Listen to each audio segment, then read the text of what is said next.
আল্লাহ পাক রব্বুল আলামিন কালামে মাজিদের মধ্যে ইরশাদ ফরমাচ্ছেন, ইন কুনতুম তুহিব্বুনাল্লাহা ফাত্তাবিউনি ইউহিব্বুকুমুল্লাহ। অন্যান্য অপরাপর আরো আয়াতে কারিমা আছে, আতিউল্লাহ ওয়া আতিউর রাসূলা, এবং ভিন্ন ভিন্ন আয়াতে কারিমা আছে।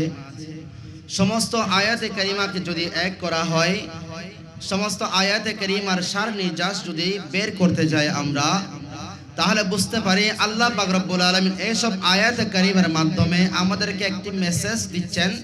সেই মেসেজটা হলো আল্লাহ পাক রব্বুল আলামিন এটাই বোঝাচ্ছেন যে আমার নবী মানে ঈমান, ঈমান মানে নবী। সুবহানাল্লাহ।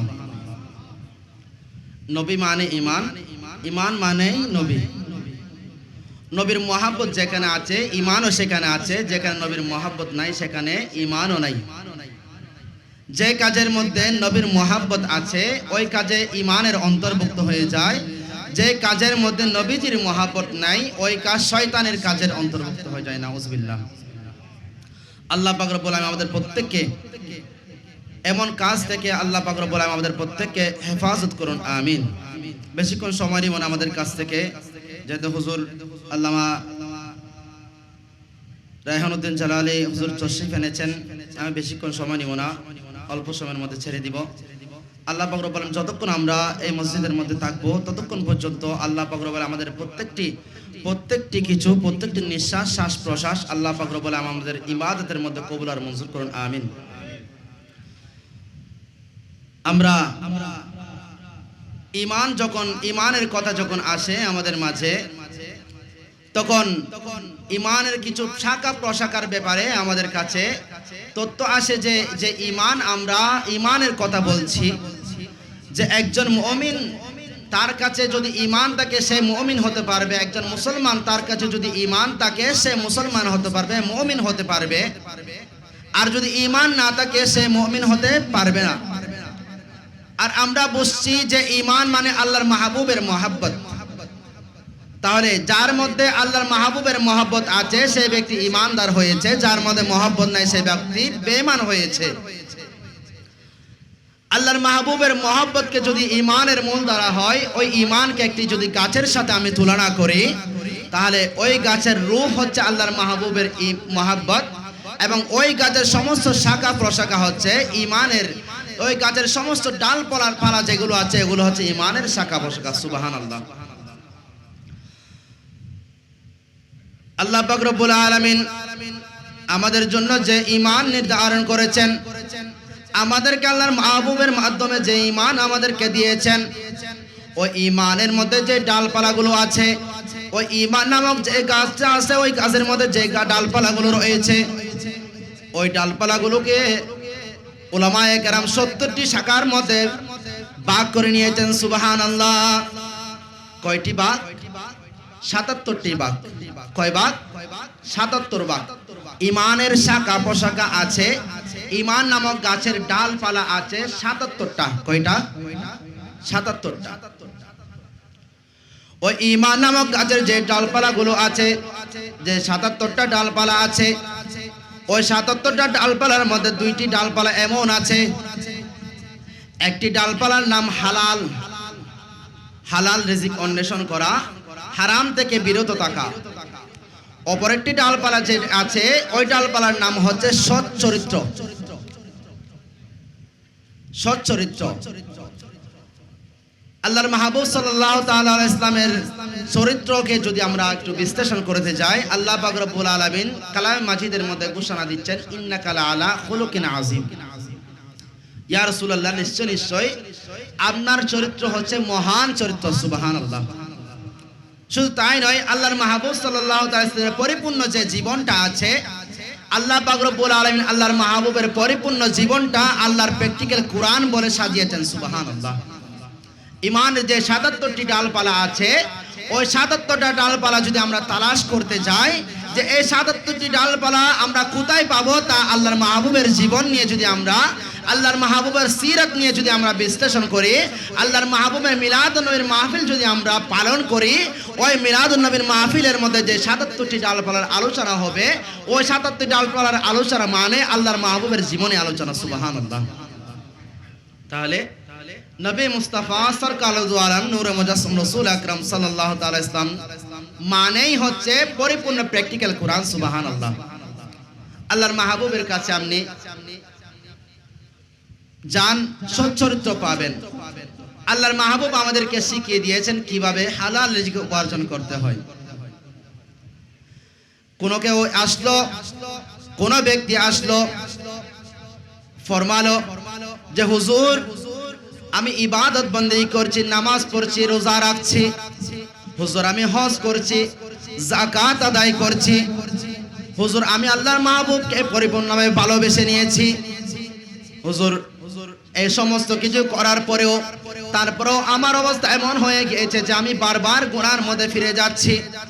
আমি একবার তওবা করে নিচ্ছি যে আমি 5 ওয়াক্ত নামাজ জামাত সহকারে আদায় করব। আল্লাহর দরবারের মধ্যে মুনাজাত করেছি যে আল্লাহ আমাকে তৌফিক দাও, আমি 5 ওয়াক্ত নামাজ জামাত সহকারে আদায় করব। কিন্তু দেখা যাচ্ছে আমি 10 দিন যেতে না যেতে 1 দিন গেল, 2 দিন গেল, 3 দিন গেল, আমি পড়লাম জামাত সহকারে, 4 দিন গেল 1 ওয়াক্ত ছুটে গেল, 5 দিন গেল 1 ওয়াক্ত ছুটে গেল, এভাবে ছুটতে ছুটতে যখন 6-7 দিন হয়ে গেল, হুজুর আমার সমস্ত নামাজের জামাত ছুটে গেল।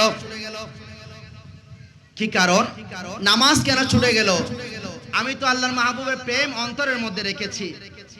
সমস্ত সুন্নি ভাইরা যারা আছেন প্রত্যেকের কাছে, প্রত্যেকের অন্তরের মধ্যে আল্লাহর মাহবুবের প্রেম আছে, আল্লাহর নবীর প্রেম আছে। সেজন্য কোন সুন্নি ভাইয়ের সামনে গিয়ে যদি বলা হয় যে হুজুর সাইয়্যিদিনা হুজুরে পূর্ণ সাল্লাল্লাহু আলাইহি ওয়াসাল্লাম হযরত মুহাম্মদ মুস্তাফা সাল্লাল্লাহু তাআলা আলাইহি ওয়াসাল্লাম, কোন সময় যদি বলা হয় ইয়া নবী সালাম আলাইকা, যখন ওই ভাই যদি সুন্নি হয় সাথে সাথে দাঁড়িয়ে যায় আল্লাহর নবীর সালাম দেওয়ার জন্য। সুবহানাল্লাহ বলেন। যখন আল্লাহর মাহবুবের নাম মুবারক তেলাওয়াত করা হয় সাথে সাথে আঙ্গুলি চুম্বন করে যে আমি আল্লাহর মাহবুবের প্রেম আমার মধ্যে রয়েছে, সেজন্য আমি আঙ্গুলি চুম্বন করছি। সুবহানাল্লাহ। তাহলে কোন সুন্নি মুসলিম এর সামনে যখন আল্লাহর মাহবুবের নাম মুবারক নেওয়া হয়, নাম মুবারক নেওয়ার সাথে সাথে ওই সুন্নি ভাই হরকতের মধ্যে এসে যায়, হয় দাঁড়িয়ে যায়, নত আল্লাহর মাহবুবের সম্মানার্থে আঙ্গুলি চুম্বন করে, মহব্বতের কারণে আঙ্গুলি চুম্বন করে, তাহলে বোঝা যাচ্ছে প্রতিটি সুন্নি ভাইয়ের মধ্যে প্রেম আছে, কিন্তু আমল নাই। প্রেম আছে, আমল নাই। বলা হচ্ছে যে আমি আল্লাহর মাহবুবের প্রেম তো আমার মধ্যে আছে, কিন্তু নামাজ যখন আমি পড়তে গিয়েছি আমার নামাজ হচ্ছে না। 3 দিন পড়লাম, 4 দিন পড়লাম, নামাজ চলে গেল আমার। আমি যখন যাকাত দিতে যাচ্ছি ওই যাকাতের মধ্যে রিয়া অন্তর্ভুক্ত হয়ে যাচ্ছে, যখন হজের মধ্যে যাচ্ছি হজের মধ্যে রিয়া অন্তর্ভুক্ত হয়ে যাচ্ছে। কেন এমন হচ্ছে? আল্লাহর মাহবুব সাল্লাল্লাহু তাআলা আলাইহি ওয়াসাল্লাম ইরশাদ ফরমাচ্ছেন যে এমন 3টি বিষয় রয়েছে যে 3টি বিষয়ের কারণে আল্লাহ পাক রব্বুল আলামিন তোমার ইবাদতের স্বাদটা নষ্ট করে দিচ্ছে। নাউজুবিল্লাহ। এমন 3টি বিষয় আমাদের মধ্যে নিহিত রয়েছে, এমন 3টি অভ্যাস আমাদের মধ্যে অভ্যাস হয়ে গেছে, এমন 3টি খারাপ বিষয় যেগুলো কারণে আমরা ইবাদতের স্বাদ পাচ্ছি না। আমরা যখন খাবার খাই, সুস্বাদু খাবার, গরুর মাংস, মুরগির মাংস, রোস্ট, চিংড়ি মাছ, এভাবে যত খাবার আমরা খাই এক একটি খাবারের এক এক রকমের স্বাদ আছে, এক একটি খাবারের এক এক ধরনের জায়গা আছে। আমরা যখন কোনো অনুষ্ঠানের মধ্যে যাই ওই অনুষ্ঠানের মধ্যে দীর্ঘক্ষণ পর্যন্ত বসে থাকতে পারি, কোনো সমস্যা হয় না, পা ব্যথা করে না, পিঠ ব্যথা করে না, কোমর ব্যথা করে না, চোখের মধ্যে ঘুম আসে না, দীর্ঘক্ষণ পর্যন্ত আমরা বসে থাকতে পারি।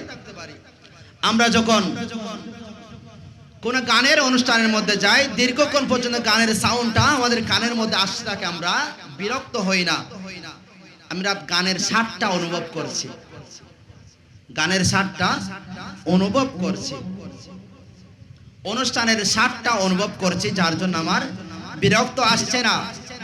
কিন্তু আমি মুসলমান হয়েছি, আল্লাহর মাহবুবের প্রতি ঈমান রেখেছি, আল্লাহ দরবারের মধ্যে শুকরিয়া জানাচ্ছি আল্লাহ পাক রব্বুল আলামিন আমাকে সুন্নি ঘরের মধ্যে জন্ম দিয়েছেন। আল্লাহ পাক রব্বুল আলামিনের দরবারের মধ্যে শুকরিয়া জ্ঞাপন করছি যে আল্লাহ আমাকে আল্লাহর মাহবুবের মিলাদে মুস্তাফার প্রেমিকদের ঘরে জন্ম দিয়েছেন। এত ঈমান আছে আমার কাছে আল্লাহর মাহবুবের মহব্বত আছে, কিন্তু আমি মসজিদের মধ্যে গেলে বেশিক্ষণ আমার ভালো লাগে না। যখন আমি রোজা রেখেছি দুপুর আসার আগে আমার পেট খালি হয়ে গিয়েছে, রোজা রাখতে পারছি না, আমি ভয় লাগছে। যখন নফল রোজার কথা আমাকে বলা হচ্ছে, আমি পারছি না, ফরজ রোজা রাখতে পারছি না, নফল রোজা কিভাবে রাখবো? যখন কোন মাহফিলের অনুষ্ঠানের কথা বলা হয়, আমি মাহফিলের অনুষ্ঠানে আসতে পারছি না, ইচ্ছা করছে না। আমি মাহফিলের অনুষ্ঠানের মিলাদে মুস্তাফার স্বাদটা আমি অনুভব করতে পারছি না। যখন নাতে মুস্তাফার অনুষ্ঠান হয়, নাতে মুস্তাফার মুশায়েরা মাহফিলের মধ্যে যখন আমরা যাই, আমাদের চোখের মধ্যে ঘুম এসে যাচ্ছে। কেননা মুশায়েরা মাহফিলের যে স্বাদটা আছে আমাদের কাছে, তার চাইতে ঘুমের স্বাদটা আমাদের কাছে বেশি প্রিয় হয়ে গিয়েছে। মাহফিলে মুস্তাফা, মিলাদে মুস্তাফা, মুশায়েরা মাহফিলের যে স্বাদটা আছে, ওই স্বাদটা আমি পাচ্ছি না। নামাজের মধ্যে দাঁড়ালে তাড়াতাড়ি কিভাবে নামাজ শেষ করে দিব, কিভাবে নামাজ শেষ করে ঘরের মধ্যে চলে যাব, নামাজ শেষ করে কিভাবে তাড়াতাড়ি গিয়ে মোবাইল নিয়ে বসবো, ওই চিন্তার মধ্যে আমি বিভোর হয়ে আছি। কেন? স্বাদ নাই ইবাদতের।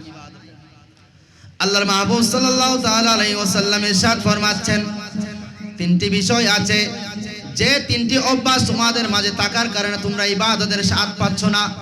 নামাজের মধ্যে গেলে তোমরা নামাজের স্বাদ পাচ্ছ না, রোজা রাখলে রোজার স্বাদ পাচ্ছ না, তোমরা যাকাত আদায় করলে যাকাতের স্বাদ পাচ্ছ না, তোমরা যাকাত দিলে কোনো এতিমের প্রতি দয়া করলে তার দয়ার স্বাদ পাচ্ছ না। ওই তিনটা বিষয় কি? আল্লাহর মাহবুব সাল্লাল্লাহু তাআলা আলাইহি ওয়াসাল্লাম ইরশাদ ফরমাচ্ছেন, ওই তিনটি বিষয়ের মধ্যে প্রথম নম্বর বিষয় যেটি, ওই বিষয়টি হচ্ছে চোখের জানা করা। নাউজুবিল্লাহ। কিসের জানা? চোখের জানা। চোখের জানা। এই চোখের জানা এটা এমন একটি খারাপ অভ্যাস, যে অভ্যাস আপনার মধ্যে যদি হয়ে যায়, আপনার ইবাদত বন্দেগী সবকিছুর স্বাদ নষ্ট হয়ে যাবে। আপনি ইবাদত বন্দেগী স্বাদ মতো করতে পারবেন না, ঠিক মতো করতে পারবেন না। 2 রাকাত নামাজ কোনো মতে পড়লে, চেপে ধরে 2 রাকাত নামাজ আপনাকে পড়ালেও বাকি 3 রাকাতের মধ্যে আপনাকে পাওয়া যাবে না। কেন? আপনি তো আপনার চোখকে নষ্ট করে দিয়েছেন। আল্লাহ পাক রব্বুল আলামিন 2 চোখ দিয়েছেন আপনার কাছে, যে 2 চোখ দিয়ে আসমানের দিকে নজর করলে আসমানের তারা দেখা যায়, যে 2 চোখ দিয়ে চাঁদের দিকে দেখলে চাঁদ দেখা যায়, আকাশের দিকে তাকালে আকাশের সমস্ত নক্ষত্র দেখা যায়। ওই 2 চোখ নিয়ামত, যে নিয়ামত আল্লাহ পাক রব্বুল আলামিন দিয়েছেন আপনার কাছে, যে চাঁদের দিকে দেখলে, তারার দিকে দেখলে 500 বছরের রাস্তা আপনি কোন ধরনের বিল দেওয়া ছাড়া দেখতে পারছেন। ওই 500 বছরের রাস্তা যে চোখের মধ্যে আছে, যে চোখের মধ্যে আল্লাহ পাক রব্বুল আলামিন নূর দিয়েছেন, আল্লাহর মাহবুবের নূর দিয়ে যে চোখকে আপনার পবিত্র করে দিয়েছেন, আল্লাহর মাহবুবের নূর দিয়ে যে চোখের মনিকে আল্লাহ পাক রব্বুল আলামিন নূরান্বিত করে দিয়েছেন, ওই চোখকে আপনি বেগানা নারী দেখে দেখে নষ্ট করে দিয়েছেন। আজকে আপনার কাছে ইবাদতের স্বাদ আপনি পাচ্ছেন না। কিভাবে পাবেন? আমাদের অভ্যাস, আমাদের চাল চলন, বর্তমান আখেরি জামানা, এটা এমন যুগ হয়ে গিয়েছে, যে যুগের মধ্যে আপনি চাইলেও, আপনি চেষ্টা করলেও আপনি চোখকে হেফাজত করতে পারছেন না। আপনি স্বাদ কিভাবে পাবেন? তাহলে ইবাদতের স্বাদ যদি নিতে চাই, প্রথম আমাদের কাছে কি ঠিক করতে হবে? চোখ ঠিক করতে হবে। চোখের জানা থেকে আমাদেরকে হেফাজত থাকতে হবে। আল্লাহ পাক রব্বুল আমাদের প্রত্যেককে আমল করার তৌফিক দান করুন, আমিন। আল্লাহ পাক রব্বুল আলামিন কালামে মাজিদের মধ্যে ইরশাদ ফরমাচ্ছেন, ওয়ালা তাকরাবুল ফাওয়াহিশা মা যাহারা মিনহা ওয়া মা বাতান। আল্লাহ পাক রব্বুল আলামিন বলে দিচ্ছেন যে, হে আমার বান্দারা, লা তাকরাবুল ফাওয়াহিশা, তোমরা ফাহিশা অশ্লীলতার দিকে তোমরা এগিয়ে যেও না, নিকটবর্তী হয় না। আল্লাহ, আমি কিভাবে নিকটবর্তী হব? আল্লাহ পাক রব্বুল আলামিন বলছেন যে তোমরা অশ্লীলতার প্রতি নিকটবর্তী হওয়া মানে তুমি এমন চিন্তা করা, যে চিন্তার কারণে অশ্লীলতার প্রতি তুমি দাবিত হতে থাকো। নাউজুবিল্লাহ। বলছেন অশ্লীলতার নিকটবর্তী হওয়া মানে অশ্লীলতা, যে জিনিসের মধ্যে অশ্লীলতা আছে ওই জিনিস ছুঁয়ে দেখা। নাউজুবিল্লাহ। অশ্লীলতার নিকটবর্তী হওয়া মানে যে জিনিসের কারণে মানুষের মনের মধ্যে অশ্লীলতা প্রকাশ পায়, ওই জিনিসের দিকে নজর করা, ওই জিনিস দেখতে থাকা। আল্লাহ পাক রব্বুল আলামিন নিয়ামত দিয়েছেন আমাদের কাছে, আমরা যদি ওই নিয়ামতের পরিপূর্ণ যদি হক আদায় করতে না পারি, তাহলে আমাদের এই জিন্দেগি, এই নিয়ামত সমস্ত কিছু বৃথা। আল্লাহ পাক রব্বুল আলামিন আমাদের প্রত্যেককে আমল করার তৌফিক দান করুন, আমিন। সালাতুন ইয়া রাসূলুল্লাহ, সালামুন ইয়া হাবিবাল্লাহ। दो आलम का दाता मेरे सामने है कि काबे का काबा मेरे सामने है। अदा क्यों न फर्ज है मोहब्बत करो में, अदा क्यों न फर्ज है मोहब्बत करो में। ज़माने की झोली तरफ कमली वाले की तर पार है। सलातुन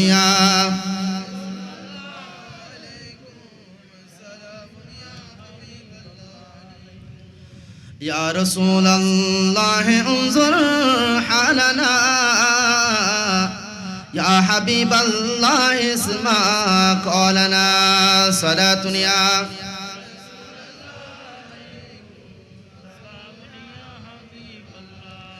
नबी मोदर जान, नबी मोदर प्राण, नबी मोदर जान, नबी मोदर प्राण। मदीना अमर जान, मदीना अमर प्राण, मदीना अमर जान, मदीना अमर प्राण। मदीनाते ताके न मर जानेर जान, मदीनाते ताके न मर जानेर जान। रब्बुल आलामीन तुम्हारे बोके पाटालेन आमार दयाल नबी के। रब्बुल आलामीन तुम्हारे बुके पाटालेन आमार दयाल नबी के। से कारणे नबीर बागाने, से कारणे তোমার বাগানে পাওয়া যায় কোরআন হাদিস দিন ও ঈমান। মদিনা আমার জান, মদিনা আমার প্রাণ, মদিনাতে তাকে আমার জানের জান, মদিনাতে তাকে আমার জানের জান। তোমার প্রতিটি তুলি কণা আমার কাছে দামি গয়না, তোমার প্রতিটি তুলি কণা আমার কাছে দামি গহনা। বেহেশতে উদাল জান্নাতের বাগান, বেহেশতে উদাল জান্নাতের বাগান। রিয়াজুল জান্নাহ আমার নবীজির বয়ান, রিয়াজুল জান্নাহ আমার নবীজির বয়ান। মদিনা আমার জান, মদিনা আমার প্রাণ, মদিনাতে তাকে আমার জানের জান, মদিনাতে তাকে আমার জানের জান। সালাতুন ইয়া রাসূলুল্লাহ, সালামুন ইয়া হাবিবাল্লাহ। এই লজ্জাশীলতার ব্যাপারে আবার নবীজি সাহাবায়ে কেরামরা কিভাবে শিক্ষা দিয়েছেন আমাদেরকে। রাসূল করিম সাল্লাল্লাহু তাআলা ইসলামের সাহাবা হযরত সালাবা রাদিয়াল্লাহু তাআলা আনহু, হযরত সালাবা রাদিয়াল্লাহু তাআলা আনহুর জীবনে যদি আমরা দেখি একটু করে, কেমন ছিলেন আমার নবীর সাহাবা। হযরত সালাবা রাদিয়াল্লাহু তাআলা আমার নবীর দরবারের মধ্যে এমন সাহাবা ছিলেন যার বয়স ছিল 18 কি 19, কম বয়সী আমার নবীর দরবারের সাহাবা হযরত সালাবা রাদিয়াল্লাহু তাআলা। নবীজির দরবারে হযরত সালাবা রাদিয়াল্লাহু তাআলা ছিলেন। মদিনায় পাকের মধ্যে সমস্ত প্রকারের খবর যেগুলো ছিল, যত প্রকারের সংবাদ ছিল ওই সংবাদটুকু হযরত সাহাবা রাদিয়াল্লাহু আনহু আমার নবীর দরবারের মধ্যে পৌঁছে দিতেন। নবীর দরবারের সংবাদ বাহক ছিলেন হযরত সাহাবা। হযরত সাহাবা রাদিয়াল্লাহু তাআলা আনহু একদিন মদিনা পাকের রাস্তা দিয়ে যাচ্ছেন, যেতে যেতে হযরত সাহাবা রাদিয়াল্লাহু তাআলা দৃষ্টি নিক্ষেপ করলেন, দেখলেন যে মদিনা পাকের একটি ঘরের দরজা খোলা আছে। হযরত সাহাবা রাদিয়াল্লাহু আনহু ওই ঘরের সামনে যেতে যেতে হঠাৎ করে হযরত সাহাবা রাদিয়াল্লাহু তাআলার দৃষ্টি ওই ঘরের পিছনের দিকে চলে গেল। দেখা যাচ্ছে ওই ঘরের পিছনের মধ্যে গোসলখানা রয়েছে। আমার নবী সাহাবা হযরত সাহাবা রাদিয়াল্লাহু তাআলা ওই গোসলখানার দিকে যখন নিক্ষেপ চোখ দিলেন, ওই গোসলখানার দিকে যখন দৃষ্টি দিলেন, হযরত সাহাবা রাদিয়াল্লাহু তাআলার অন্তরের মধ্যে অনুশোচনা এসে গেল যে হায়, আমি তো আমার নবীর দরবারের সংবাদ বাহক, আমি তো সরকার দু আলমের উম্মত, আমি তো আমার নবী মুস্তাফার সাহাবা, আমার কাছে তো সাহাবার মর্যাদা আছে। আল্লাহ পাক রব্বুল আলামিন আমি সাহাবাকে তো নবীর সাহাবা বানিয়েছে, স্বর্ণর যুগের একজন বানিয়েছে। আমি সাহাবা এমন কাজ কিভাবে করলাম যে আমার নবী যে কাজের ব্যাপারে আমাদেরকে নিষেধ করেছেন, আল্লাহ পাক রব্বুল আলামিন যে কাজের মাধ্যমে আল্লাহ পাক রব্বুল আলামিন অসন্তুষ্ট হন, আমি সাহাবার মাধ্যমে তো আজকে ওই কাজ হয়ে গেল যে আমি কোন নারীর কোন ঘরের গোসলখানার দিকে কেমনে দৃষ্টি দিলাম। হযরত সাহাবা এই অনুশোচনা করতে করতে হযরত সাহাবা রাদিয়াল্লাহু আনহু হাঁটতে আছেন, হাঁটতে হাঁটতে পাহাড় পর্বত পেরিয়ে এমন একটি জায়গার মধ্যে চলে গেলেন যে জায়গাটা মদিনার হুদুদ থেকে বাইরে চলে গিয়েছিল। সুবহানাল্লাহ। এমন জায়গায় চলে গিয়েছেন যে জায়গাটা মদিনার থেকে অনেক দূরে। আমার নবীজি হযরত সাহাবা রাদিয়াল্লাহু তাআলা আনহুর ব্যাপারে চিন্তিত হয়ে গেলেন।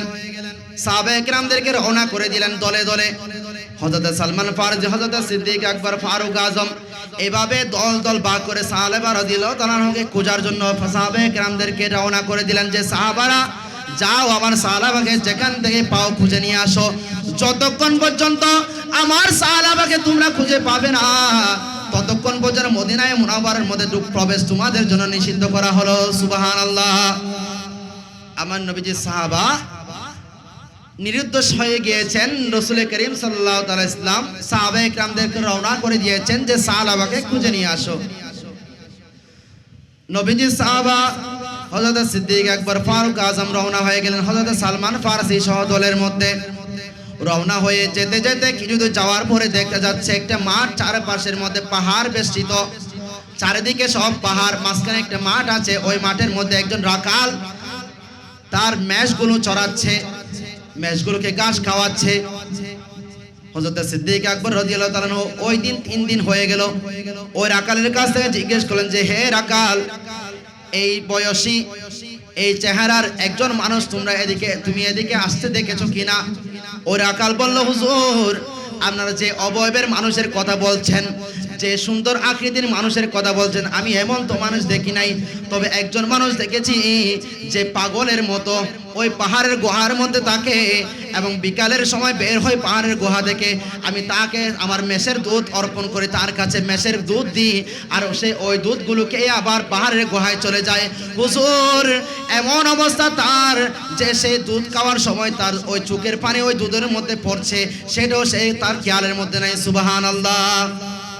হযরত সাহাবা শুধুমাত্র একটা ভুল হয়েছে, ওই ভুলের কারণে এমন ভাবে অনুশোচনায় পড়ে গিয়েছেন যে চলে গিয়েছেন এমন জায়গায় যেখান থেকে উনি বের হয়ে শুধুমাত্র দুধ পান করতেন, আবার ওই পাহাড়ের গুহার মধ্যে চলে যেতেন।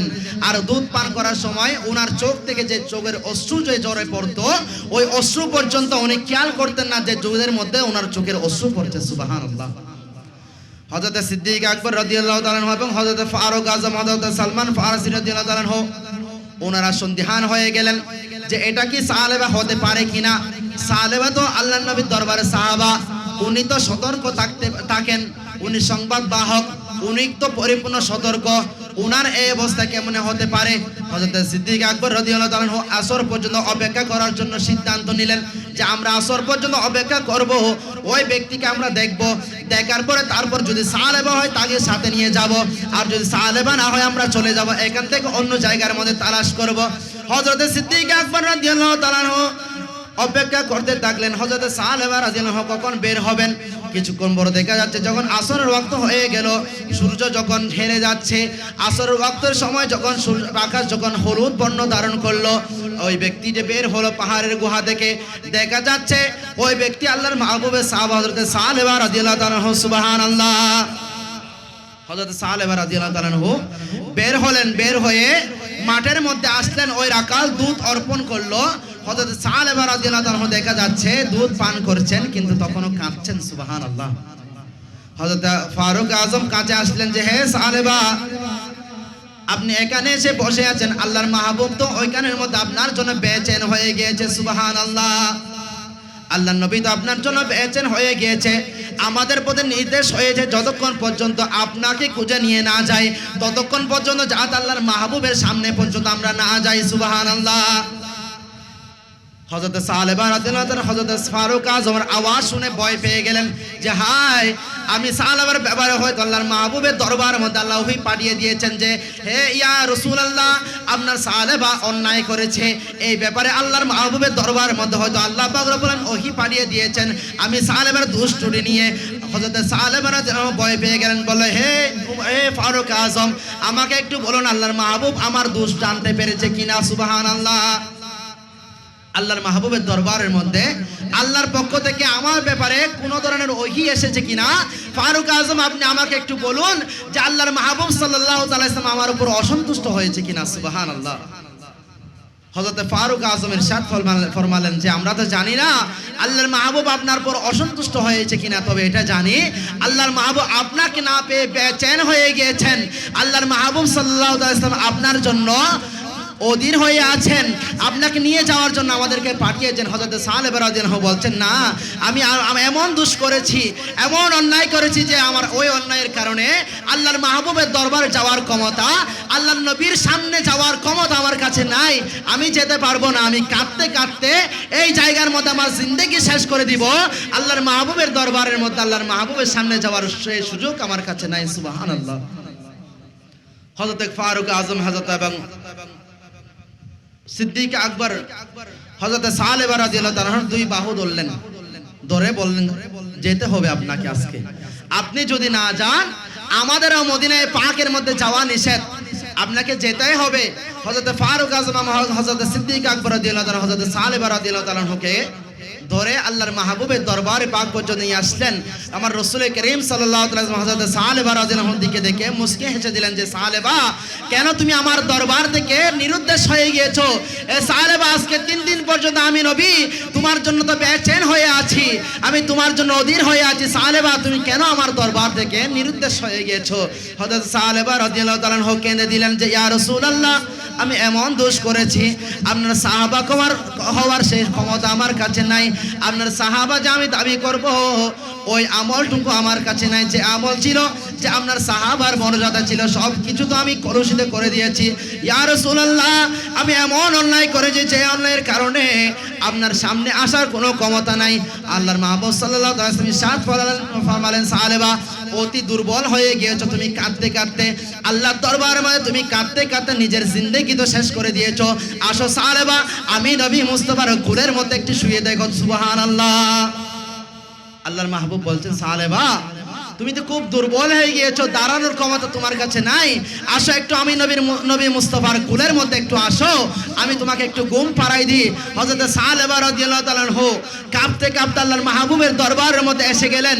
আল্লাহর মাহবুবের দরবারের মধ্যে এসে আল্লাহর মাহবুবের পবিত্র রান মুবারকের মধ্যে হযরত সালেবা রাদিয়াল্লাহু তাআলা আনহুর মাথা মুবারক রেখে দিলেন। আল্লাহর মাহবুব সাল্লাল্লাহু আলাইহি ওয়াসাল্লাম হযরত সালেবা রাদিয়াল্লাহু আনহুর মাথা মুবারকের মধ্যে হাত বুলাচ্ছেন। হযরত সালেবা বলছেন, ইয়া রাসূলুল্লাহ, আমি তো কি গুনাহ করেছি জানি না, তবে আমার এখন মনে হচ্ছে আল্লাহ পাক রব্বুল আলামিন আমার সমস্ত গুনাহ তো আপনার নবীর কুলের মুবারকের উসিলায় maaf করে দিয়েছেন। ইয়া রাসূলুল্লাহ, আমার মনে হচ্ছে আমার পিঠের মধ্যে কি যেন একটা হাঁটছে, পিঁপড়ার মতো কি যেন একটা হাঁটছে। আমার নবী বলছে, সালেবা, তুমি কালমা শরীফ তেলাওয়াত করো, আজরাইল আল্লাহর পক্ষ থেকে মালাকুল মউত এসেছে তোমার জান নিয়ে যাওয়ার জন্য, এখন তুমি আল্লাহর দরবারের মধ্যে মিলিত হবে, তুমি কালমা শরীফ তেলাওয়াত করো। হযরত সালেবা রাদিয়াল্লাহু আনহু নূরানি জবানে তেলাওয়াত করতে লাগলেন, লা ইলাহা ইল্লাল্লাহ মুহাম্মাদুর রাসূলুল্লাহ। সুবহানাল্লাহ। সালাতুন ইয়া রাসূলুল্লাহ আলাইকুম সালামুন ইয়া। আল্লাহ পাক রব্বুল আলামিন আমাদের প্রত্যেককে মিলাদে মুস্তাফার ফয়জাত বরকত আমাদের প্রত্যেককে আল্লাহ পাক রব্বুল আলামিন হাসিল করার তৌফিক দান করুন। আল্লাহ পাক রব্বুল আলামিন আল্লাহর মাহবুবের এই মাহফিলের মধ্যে আমাদের প্রত্যেকের স্বতঃস্ফূর্ত অংশগ্রহণের মাধ্যমে আল্লাহ পাক রব্বুল আলামিন আমাদের প্রত্যেককে এই মিলাদে মুস্তাফা উদযাপন করে কাল কিয়ামতের ময়দানের মধ্যে আল্লাহর মাহবুবের মহব্বতের উম্মতের কাতারের মধ্যে আমাদের নামকে লিপিবদ্ধ করার আল্লাহ পাক রব্বুল আলামিন তৌফিক দান করুন, আমিন। এই মাহফিল থেকে আপনাদের প্রতি মেসেজ হচ্ছে যে আমরা যে কাজগুলো করলে আল্লাহ পাক রব্বুল আলামিন আমাদের পক্ষ থেকে ইবাদতের স্বাদ তুলে নেবেন, ওই কাজগুলোর মধ্যে প্রথম নম্বর কাজ হচ্ছে চোখের জানা করা। যে চোখ দিয়ে আল্লাহ পাক রব্বুল আলামিন যে সমস্ত জিনিসের প্রতি দৃষ্টি দিতে নিক্ষেপ করেছেন, ওই জিনিসগুলো দেখা, ওই জিনিসগুলো যে মুহূর্তে আপনি দেখেছেন আপনার সমস্ত আমলনামা বরবাদ হয়ে গিয়েছে, আপনার ইবাদতের স্বাদ নষ্ট হয়ে গিয়েছে, আপনার কাছে আর ইবাদত ভালো লাগবে না। তাই আসুন আমি আপনাদের প্রতি আহ্বান জানাবো যে একবার নিজেকে একটু সংশোধন করে দেখি, যে একবার আমার দৃষ্টিকে একটু হেফাজত করে দেখি। আমাদের মা বোনদের প্রতি আহ্বান জানাবো, আমাদের আগের মা বোনরা যারা ছিলেন, আগের আমাদের দাদিরা যারা ছিলেন, আমাদের পরদাদিরা যারা ছিলেন, তারাও বোরকা করতেন। আমরা যখন বাজারের মধ্যে যাই তখন আমাদের মা বোনদেরকে দেখি বোরকা পরা অবস্থায়, কিন্তু যদি বলা হয় এমন কাপড় পরেছেন, এমন হিজাব করেছেন যে হিজাবের কারণে হিজাব করার চাইতে না করা বেশি উত্তম ছিল। যদি দেখি এমন হিজাব করেছেন যে হিজাব করার চাইতে না করাটাই উত্তম ছিল, আপনি হিজাব ছাড়া যদি বাজারে চলে আসতেন অন্তত 100 জনের মধ্যে 20 জন কম দেখতো। আমাদের আল্লাহ পাক রব্বুল আলামিন আমাদের চোখের হেফাজত করতে বলেছেন, ছেলেদের চোখের হেফাজত করতে বলেছেন, আমাদের মা বোনদেরও চোখের হেফাজত, স্পর্শকাতর অঙ্গের হেফাজত করার জন্য আল্লাহ পাক রব্বুল আলামিন কালামে মাজিদের মধ্যে নির্দেশ দিয়ে দিয়েছেন। যদি বলা হয় যে আপনি বেগানা, আপনি এমন কাপড় পরেছেন যার কারণে পরার চাইতে হিজাব করার চাইতে না করাই উত্তম ছিল, বলে আমি বোরকা পরেছি। তো কেমন বোরকা পরেছেন? এমন বোরকা পরেছেন যে বোরকার কারণে আপনার প্রতি দৃষ্টি না যাইলেও টেনে নিয়ে যাচ্ছেন আপনি দৃষ্টি। এমন হিজাব আমাদের মা বোনরা করছেন। আগের জমানায় আমাদের মা বোনরা যারা, আমাদের দাদিরা যারা হিজাব করতেন, তারা এমন ঢিলা ঢালা বোরকা পরতেন, এমন কাপড় পরতেন যে কাপড়ের ভিতরে বোঝাই যেত না যে উনি কি যুবতী মহিলা না বৃদ্ধ মহিলা। তাইলে আমাদের কাছে হিজাব করলে এমন হিজাব করতে হবে যে হিজাবের কারণে আল্লাহ পাক রব্বুল আলামিনের দরবারের মধ্যে আমি হিজাবী নারী হিসেবে প্রমাণিত হতে পারি। আল্লাহর দরবারের মধ্যে আমি হযরতে মা ফাতেমা জাহরা রাদিয়াল্লাহু তাআলা আনহার মতো, আর হযরতে মা ফাতেমা জাহরা রাদিয়াল্লাহু তাআলা অনুসরণ করে হজকারী হতে পারি। আল্লাহ পাক রব্বুল আলামিন আমাদের প্রত্যেককে আমল করার তৌফিক দান করুন, আমিন। ওয়া আখির দাওয়ানা আলহামদুলিল্লাহি রাব্বিল আলামিন ওয়া মা আলাইনা ইল্লাল বালাগ। আসসালামু আলাইকুম ওয়া রাহমাতুল্লাহি ওয়া বারাকাতুহু। আলহামদুলিল্লাহ।